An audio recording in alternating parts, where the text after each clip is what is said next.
This is Blair Durham with Black Wall Street Today, your media hub for all things Black entrepreneurship, politics, news, and events in Hampton Roads and beyond. When I say black, y'all say Wall Street. Black Wall Street. Black Wall Street. When I say black, y'all say Wall Street. Black.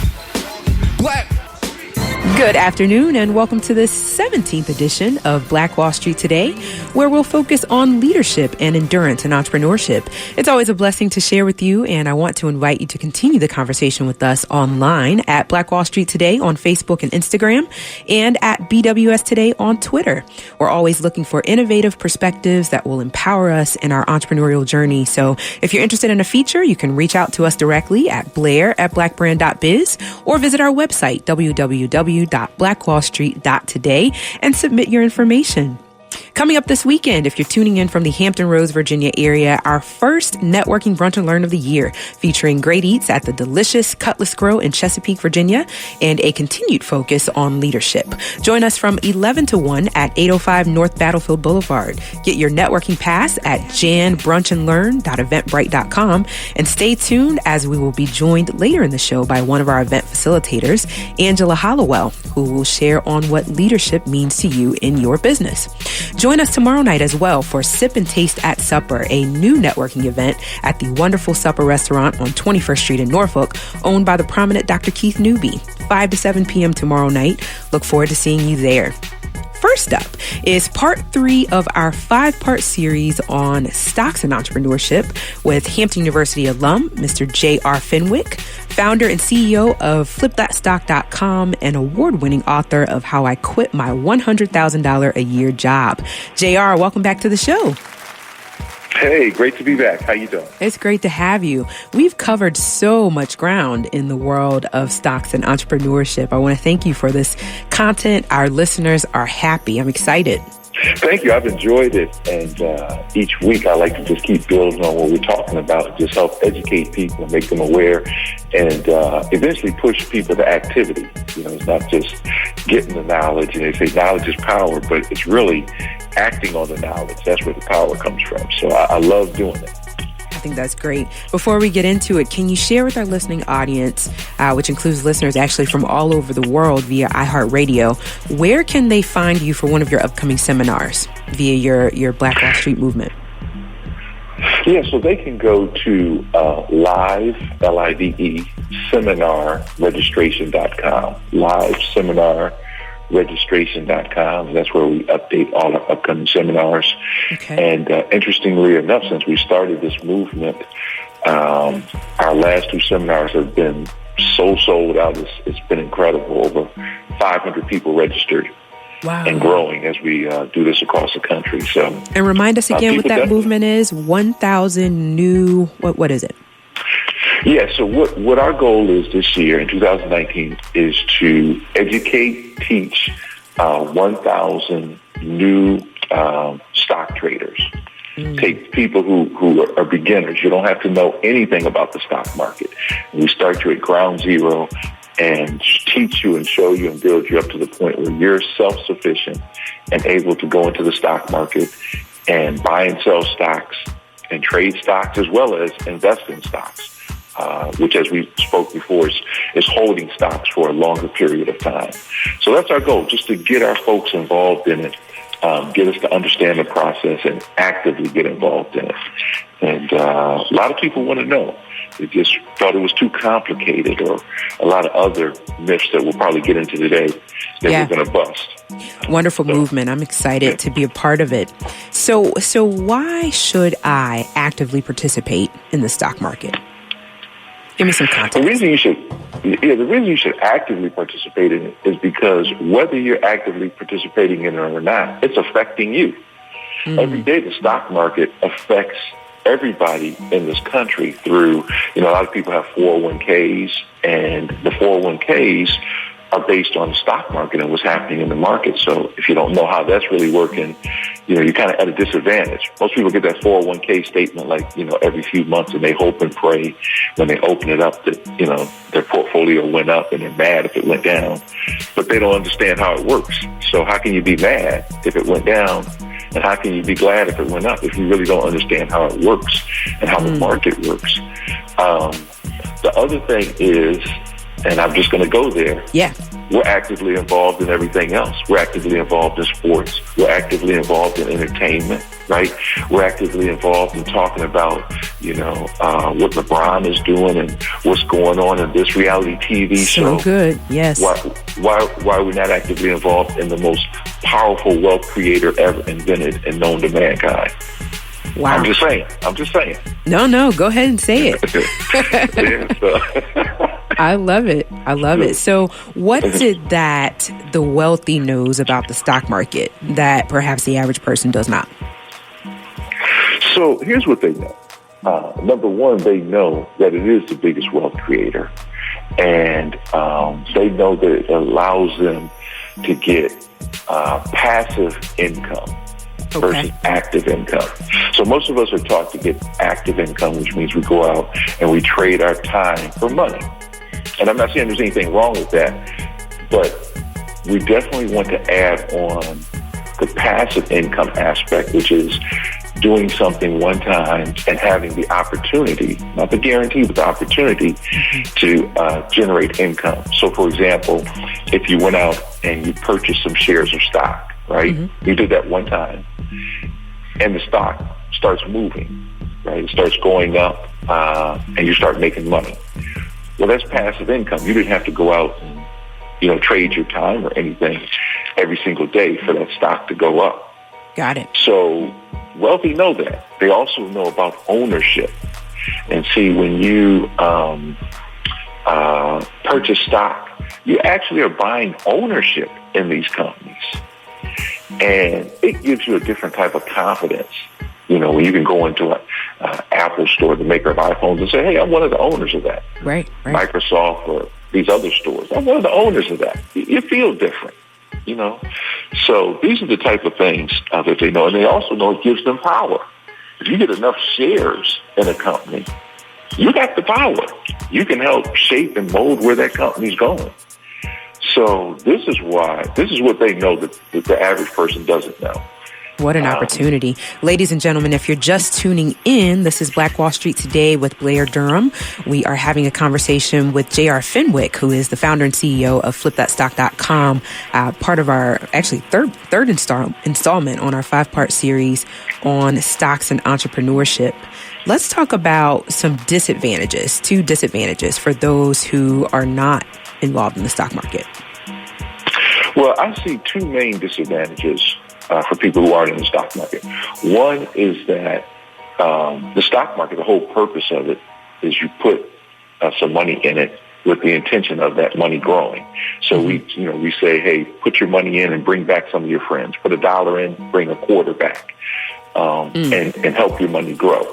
Okay. So if you're not in it, then you're losing out on that opportunity of having an opportunity to have your money grow. The second disadvantage is a social disadvantage. Okay. And this is a big disadvantage that we have. Whereas when you're in certain circles and the people with money, they talk about making money, and probably the most common topic is through the stock market. So imagine if you were in a room with folks and everybody knew about the stock market except for you. Wow. You're going to be shunned, or you're going to be left out, or you try and chime in, and maybe they'll try and teach you a little bit, but at some point you're going to get left behind.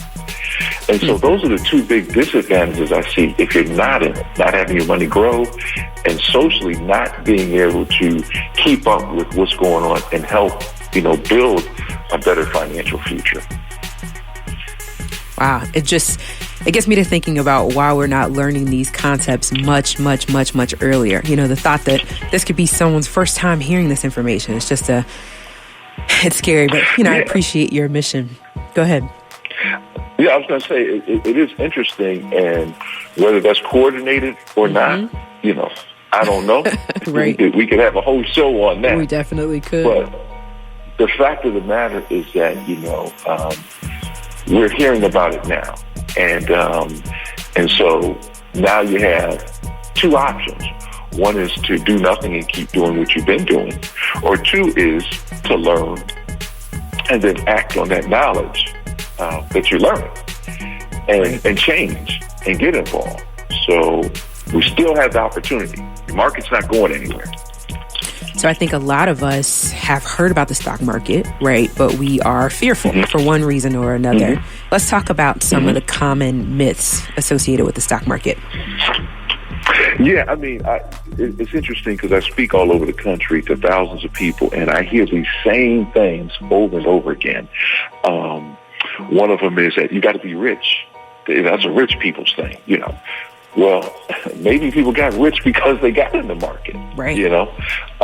You kind of got to think, like, some of this stuff, I just wonder, like, some of the other things I hear, you know, you need a degree or certificate or some type of license to buy and sell stocks for yourself. Absolutely not. That's not true. This is a big one I hear. Oh, this is gambling. You know, you put your money in the stock market, you're gambling, you're going to lose all your money. Well, how do you combat that one? Well, there's two reasons that people lose money in the stock market. Okay. One is they're uneducated and they don't know what they're doing. Or two is they took excessive risk to get excessive gain. Okay. And they knew they were taking excessive risk and to get that excessive gain. But gambling is where you have absolutely no control. You know, you roll the dice, you don't have any control over the dice. And the stock market is very calculated. It's almost like I call myself a stock market surgeon. I mean, we're very precise at what we're doing and how we're going in and how we're getting in and out of stocks and protecting ourselves along the way. So it's not gambling. It's not too complicated. That's another. Oh, it's just too complicated. Well, look at all this other stuff we do. Driving a car is more complicated than investing and trading in the stock market. Well, you got to do hours of research. Says who? Technology has made it so with a click of a button, we can find the information we're looking for. We're educated and know where to go to find the information. You know, and then another one is, well, it doesn't affect me anyway. And we talked about that earlier. Yeah, it's affecting you, you know, whether you're in it or not. The stock market is affecting you. And so I hear these things all the time, and I usually start my seminars off with getting all those obstacles out of the way to make sure people understand they are not true. It's just not true. But, you know, you have to take the effort, you know, to learn these things. I agree. So within the context of your platform, flipthatstock.com, are you kind of holding people's hands as they are getting started with this endeavor? What distinguishes your platform from some of the others that are out there? Thanks for that question. It's a great question. And one of the things that we hear, I hear all the time about our platform, I guess I could explain it this way. I was doing the seminar, and this lady in the audience just kept staring at me. I mean, she was like just gawking at me, and I could tell there was something on her mind. So I stopped the whole seminar. I didn't know this lady, never seen her before, and I said, "There's something on your mind. What's going on?" And she said, "Mr. Fenwick, I just went to a seminar last week. And it was so complicated, what they were talking about, the way they were explaining it, and the way you're breaking this down. It's so simple, and my mind is just trying to figure, is it this simple, the way he's saying it?" And that's our claim to fame. Got it. We're able to take the so-called complex and break it down into a very simple and understandable and fun format. So when we have our live sessions online and people tune in from all over the world, we have fun. We talk trash. You know, we do all kinds of stuff. We make it fun because it is fun. It doesn't have to be all stuffy and tight. And so really the way we teach it, the way we organize it, and then we've created our own language. So just like the word Uber came out, maybe 7-8 years ago, nobody knew what Uber was, but they took that word, and now everybody knows what Uber means. So we created our own language in our community that we all understand that simplifies the whole process of trading and investing, and we have fun with it. You know what? As we're wrapping up here, just for the benefit of someone who may have just turned their radio on, this is Blair Durham with Black Wall Street Today. We've got another 5 minutes here in the third installment on our 5-part series on stocks and entrepreneurship with J.R. Fenwick, who has founded flipthatstock.com. He is also the award-winning author of How I Quit My $100,000 a Year Job. And so he's kind of now just sharing with us a little bit about the platform itself and what distinguishes it from others that exist. And what I'm learning is simplicity is key. You've got this language that you've created, so you're breaking down barriers to entry through just the way you do it. Is that right, JR? Yeah, absolutely. I think there's that fear that it is too complicated. There's that fear that I just don't know what I'm getting myself into, and so another thing that we do is we use a lot of analogies, because we use an analogy that everybody understands every day, and then you just apply that to the stock market. People learn very, very quickly, and so that's our mission, is to take the complexity out of it, show people they can do it. They can do it. And that it is not as hard. The number one response that I get after people start taking the course and watching our videos and tuning into our live events, the number one compliment or comment that I get is, I can't believe this is that easy. I just can't believe it. Well, it is when it's taught the right way. But, there's so many different courses out here, and they charge so much. They have to feel like they're putting all this high-tech, rocket science type information in there because of the astronomical fees they're charging in many instances. But I think you just break this thing down, make it simple for the everyday person to understand and get involved in. Yeah. And so talk to us just a little bit in this maybe 2.5 minutes that we have left about some of the successes that you're seeing with folks that have accessed your platform. Yeah, so we've had people who have gone from knowing nothing about the stock market to being able to actively go in there themselves, open up the platform, open up the app, open up the software, go in, find stocks, purchase stocks, make a profit. We've had people who go in, and if the stock doesn't do what they wanted to do, they know how to minimize their losses. So we've had a lot of success with that. I think the biggest part of it is their confidence. Their confidence goes through the roof because they know how the market works now. They know what they're talking about when they turn on the TV and surfing the web and things like that. Which I don't know what price you put on that, but tremendous success there, and just growing, day by day, week by week, as we go across the country teaching folks. I love it. JR, are you accessible via social media at all for folks that may have questions that want to get started with flipthatstock.com? Yeah, I am. Okay. I'm on Facebook at just jrfenwick.com. I'm on LinkedIn, not jrfenwick.com. Facebook, JR Fenwick. LinkedIn, J.R. Fenwick. And then you can just go to flipthatstock.com, and we have a contact us button. Okay. And then, again, they can see where our live seminars are across the country as well. Fantastic. Well, I'm certainly, again, very excited about the initiative to educate 1,000 new stock traders and looking forward to continuing to build on our segment here. Thanks so much, JR. Thank you. Enjoy it, and look forward to next week. And we're going to drop some big things next week. So everybody make sure you tune in. That's right. Well, this segment was brought to you by flipthatstock.com, the leading education and technology company that specializes in teaching beginners how the stock market works.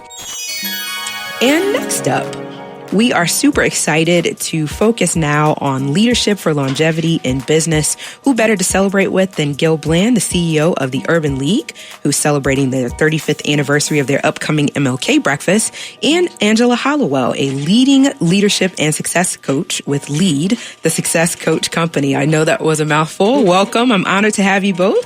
Thank you for having me. Thank you so much for being here. So let me start out actually with you, Gil. You've really done a lot to develop the Hampton Roads area in terms of entrepreneurship and community development. Could you just speak to some of your business accolade and your sort of commitment to the this work? Well, I was sharing with you between the break, in the African culture, they revere us old gray-haired folks, but I've been an entrepreneur for nearly 35 years, operating restaurants across multiple states, up to 70 restaurants. Wow. And I've turned my entrepreneurship more into social entrepreneurship in the past year and became the president and CEO of the Hampton Roads Urban League. We're an affiliate of the National Urban League, which is the oldest civil rights organization in America, focusing on education, home and housing opportunities, workforce development, and healthcare initiatives for our community. I love it. Let me ask this just as a follow-up question. What would you say then, if you're thinking about this leadership piece, what are some of the core components that really contributed to your success and then your decision to turn to the land of social entrepreneurship? Well, for me, and if I were talking to other aspiring business people, I think preparation and planning are probably the key attributes.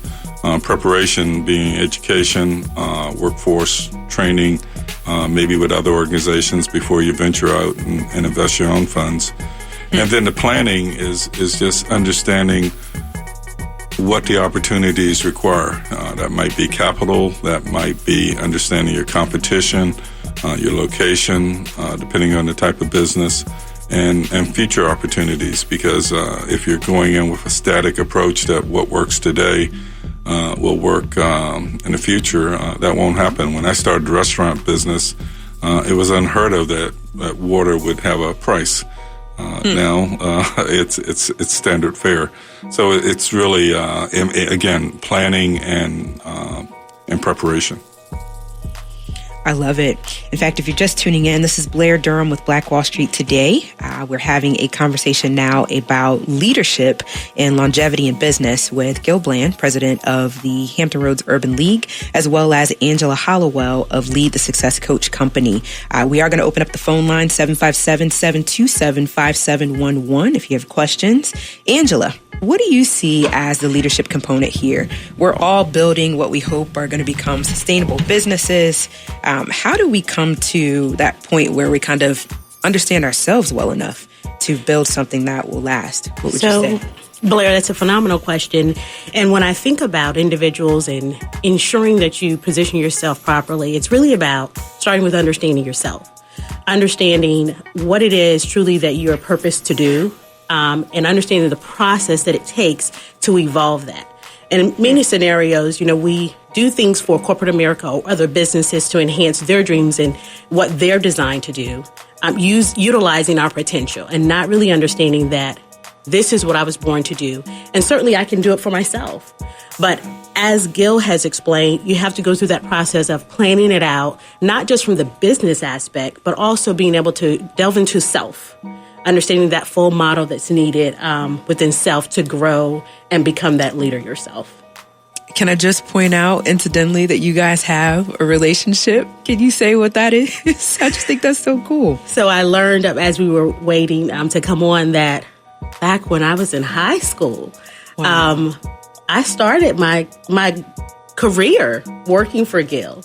Wow. I worked for, one of the industries at one of the restaurants that he owned. So full circle, as we talked about in the lobby. So very cool. I'm certain that there's more to come to complete this circle, right? Yes.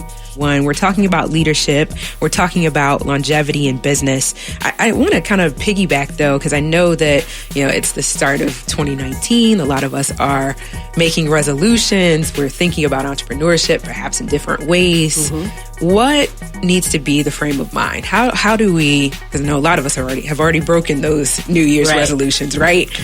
How can we adjust our perspective so that we have some success this year?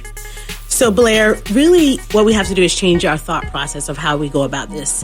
We have to ask ourselves first, are we looking for a temporary fix or are we looking for a permanent change? What I tell my clients is that we're not going to set goals and we're not going to set resolutions. We're going to set a growth strategy.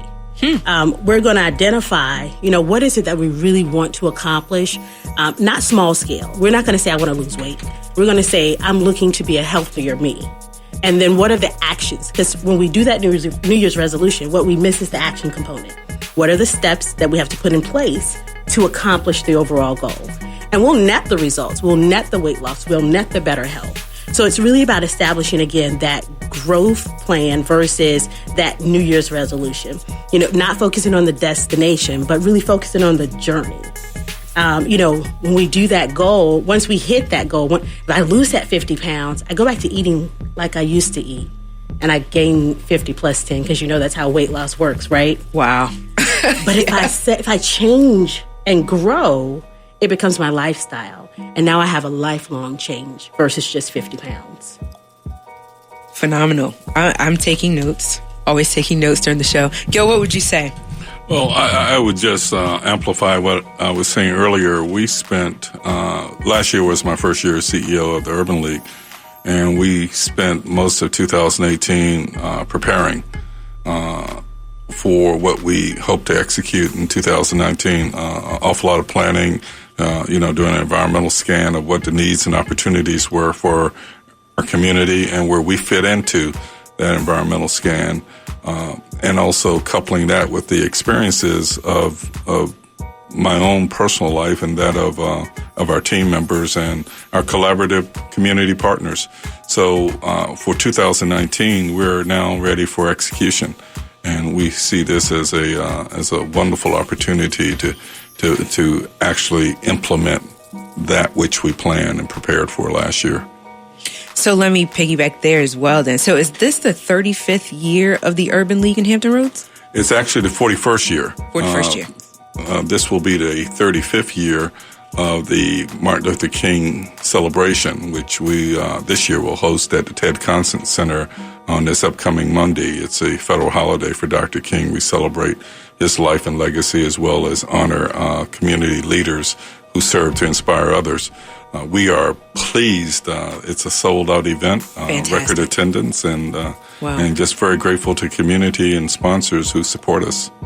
I love it. I think it takes a different kind of energy to operate in the world of social entrepreneurship. Have you found that to be the case? It's the same skill set. Okay. We just measure return differently.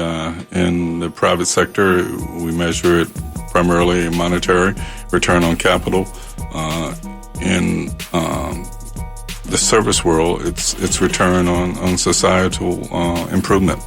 And that's what we focus on. We develop metrics that we can measure and use as goals that we can chart our progress or lack thereof, and that's the return. I love Same it. skill set. Same skill set. Same skill set.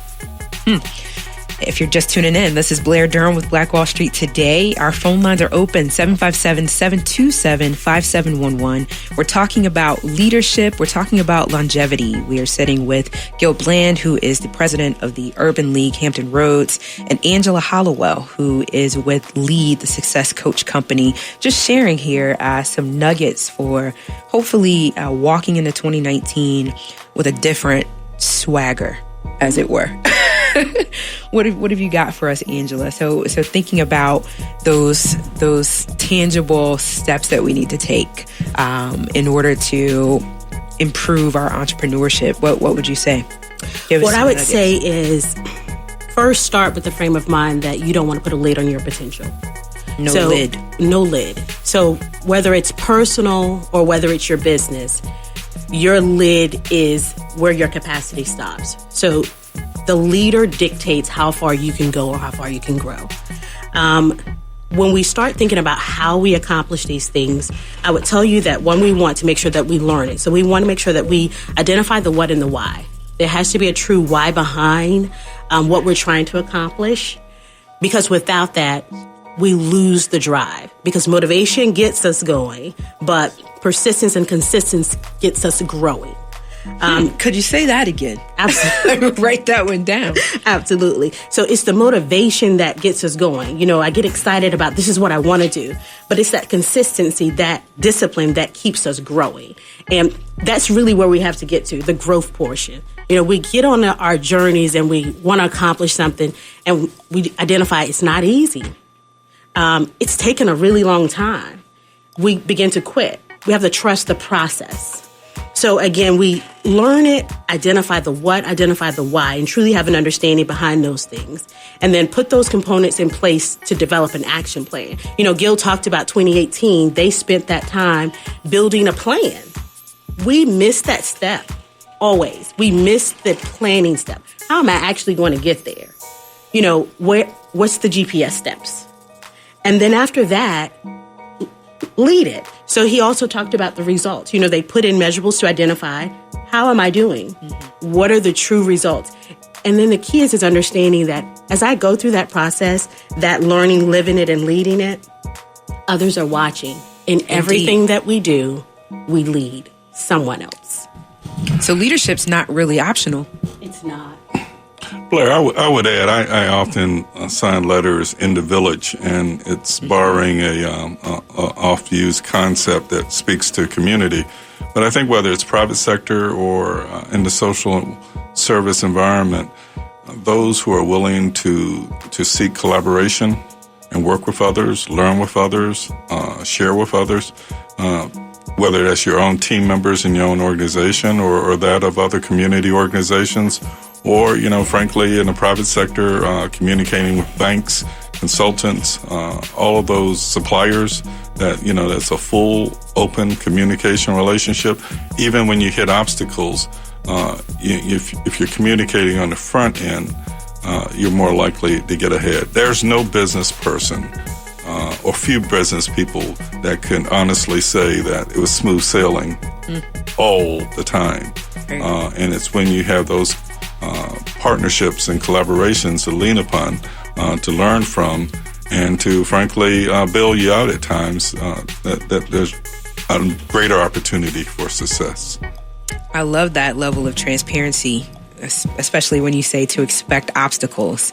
There's no blueprint whereby we can actually avoid, failure, really. So I love that. Angela, can you speak? How did you get to this space of leadership? Absolutely. How did you discover this was a passion of yours? So you just mentioned a word that I think is very profound, and it's failure. You know, and I tell people that failure is a part of the process, right? Mm-hmm. The key is to fail forward. Mm-hmm. Fail forward simply means that when I fail, I learn from it. Now, if I fail and I do the same thing again, then I'm not failing forward. Gil just talked about having a strong inner circle, being connected to individuals that are going to add value to you, and then you have the opportunity to add value to them. And that's really what it's about. I work in corporate America, and I do me. And Gil talked about, the difference between what he was doing and what he's doing today. It's not a different skill set. He's walking in his potential. He's walking in his purpose. He's simply applying it to a different arena. And that's how I would say for myself, what I do in my corporate job is the exact same thing that I do for my business. It's me. It's me being put in that atmosphere, and really walking in my purpose, in my potential, ensuring that I have that strong inner circle around me, which Gil is now part of. Nice. Good one to have. Right. And pursuing and having a true and clear plan that's modifiable. Because just because you wrote it this way doesn't mean that it's going to stay that way. I tell my clients you have to have an empire state of mind. But as you progress, your empire is going to change. What it looks like, it's going to change. Let me just interject quickly, ladies and gentlemen, if you're just tuning in, this is Blair Durham with Black Wall Street Today. We're having a conversation about leadership and longevity with Angela Hollowell and Gil Bland. That's good. Looks like we've got a caller. Black Wall Street Today. This is Blair Durham. How could I help? Yes, I had a question. Okay. What's your name, sir? Carl Sherwood. Hi, Carl. Hey, how are you? Doing well. What have you got? Question. This is directed to Angela. She talked about building a strong circle, and I guess I wanted some direction on that, building a strong circle around you. So when you think about your inner circle and what your potential is and the things that you want to accomplish, you want to begin to look at, one, who's already around me that can help me grow to the next level. But also, once you've identified what that potential is, you begin to look out and seek others. I've always been told that if I'm the smartest person in the circle, then I need to find a different circle.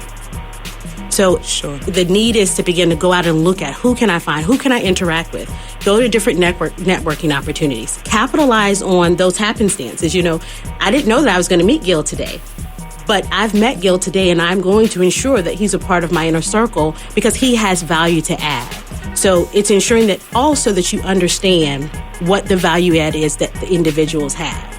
It becomes important not to expect someone to offer something that they don't have to offer, because you simply set yourself up for disappointment.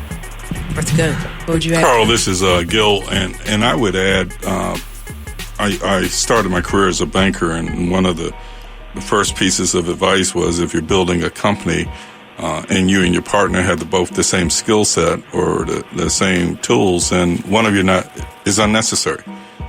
If you're the finance guy as part of the team, you don't need another finance guy. You might need a marketing guy or operations guy.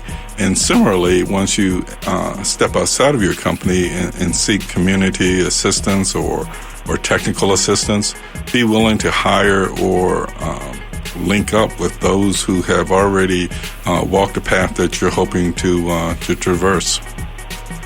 Oh, that's awesome. And that's a thing. She's trying to find the right mentors. I've had a small struggle with that because, I don't know, I think I try to read their minds. Carl, I'm sorry. We've got to wrap up here. We do want to hear more, though. Feel free to shoot us a message via Facebook or via Instagram, and we'll get the rest of your question responded to. As we're closing, though, Angela, if you could just say how it is that you can be reached so folks know how to get in contact with you. So what I'd like for everyone to do, if you can, from your cellular phone, text the word success to 77948. That's the word success to 77948. And from there, you'll receive my electronic business card that will give you full access from social media, email, all of the different means of contact. Perfect. Thanks so much, Angela. Text success to 77948. This has been a wonderful conversation. We will be continuing after the break on the conversation about longevity in business with Dr. Peggy Britt. And we'll talk about 45 years of Dr. Peggy Britt with the Philharmonics. Talk soon. Welcome back to this edition of Black Wall Street Today. If you are just joining us, we have leadership expert Angela Hollowell of Lead the Success Coach Company. And just joining us is the renowned Dr. Peggy Britt, musician and teacher, just everything par excellent. We're so delighted to have you both. Thank you for being here. Oh, man, this is a pleasure for me. I love HU. I've done work with them over the years, and it's just been great. I love it. I love being back over here. Awesome. So I got to ask you, we're talking about longevity in business, right? 45 years. Yeah. That's no small feat. Can you paint the picture for us, Peggy? How did the Philharmonics come to be in this area, and how have you sustained this group over the years? We were organized, 45 years ago. And I just wanted to do some things with music in an excellent way. And I was sent these great singers, and we did what we did for a long time. And after about 21 years, we took a hiatus until about 10 years ago. And then coming up this weekend will be our 45th celebration too. And what we're actually doing is being a fundraiser for a homeless initiative called Hope Alive. Wow. It's been great, and I tell you, part of the longevity is to make sure that whatever it is that you're offering, you're offering it in excellence, and you always, I don't know if this is a going thought pattern, but you always try to outdo yourself. It's not that we were in competition with anybody else, but we always wanted to be our best selves to serve the people that appreciated what we did and what we do. What a concept. I think often our institutions of learning teach us it's about what the next person is doing, you know, who's got the better algorithm, who's got the best score. But you just said something really profound. And it's really, to me, it's really frustrating to try to come up to somebody else's standards. But on the flip side of the coin is if you are always trying to outdo yourself, you're always in competition only with yourself. And you always, again, want to present your best self, and and you keep your standard high. You never lower that standard. And I think it really does make for longevity in whatever it is you do. I love it. Angela, you look like you want to chime in. What's your thought? Well, as I was listening to her, what I really heard was she identified what her empire looked like. She identified where she wanted to go, right? And then they put the necessary steps in place to accomplish it. And as they moved towards it, or as I would say, as they walked that yellow brick road, it began to change. And it began to evolve and get bigger and better. So it's really about knowing where I'm going. Let's start with a place in mind. And let's begin the journey and watch it evolve and watch it grow. At that point, no one else has anything to do with this. When I see others, I can use them in my inner circle to say, hey, you do this great. Let me tap into you. Let me add value to you, and you add value to me, and I grow. That's exactly what happened.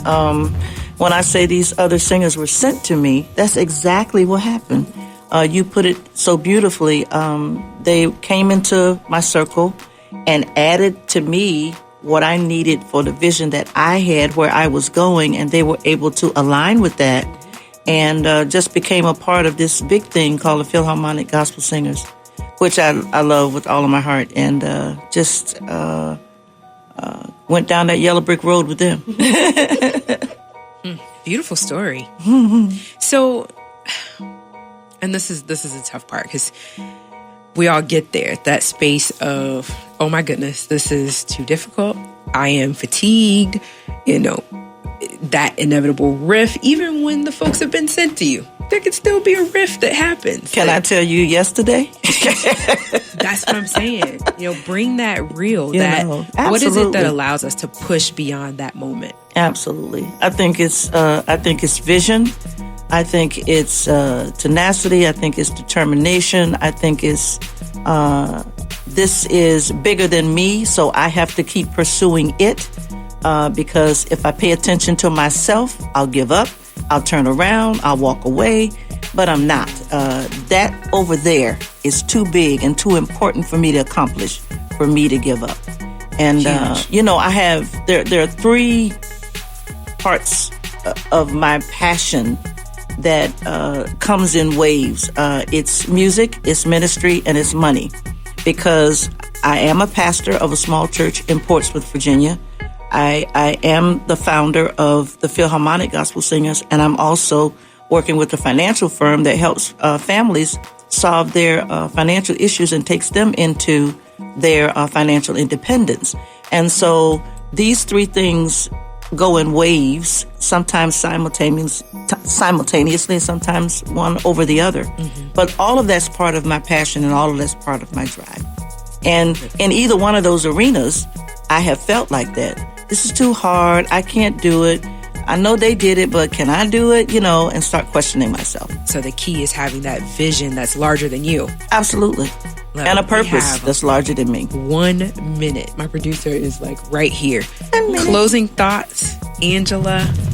What do you have? I think my closing thought on this topic is understand that once you've learned to quit, it becomes a habit.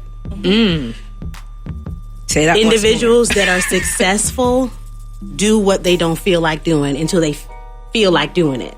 So when you begin a workout process, you don't want to get up and work out, but eventually your body tells you to get up because now it's the norm. So learn to succeed and it will become a habit. Anything else? Just want to say the same thing. I want to say ditto, and winning is a habit. Let's get in the habit of winning. Perfect. I want to thank you all so much for tuning in to the 17th edition of Black Wall Street Today with Blair Durham. We will talk next week. Thanks so much. Stay with us online at Black Wall Street Today on Facebook and Black Wall Street Today on Instagram. And then follow us on Twitter as well at BWS Today. We look forward to talking again next week. Have a wonderful week.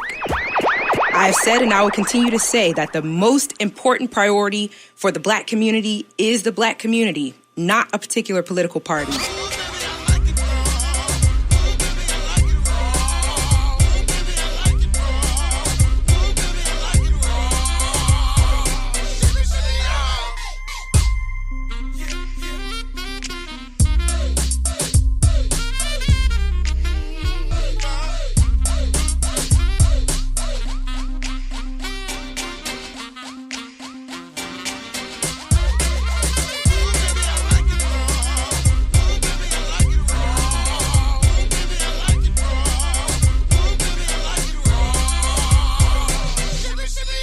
Phenomenal.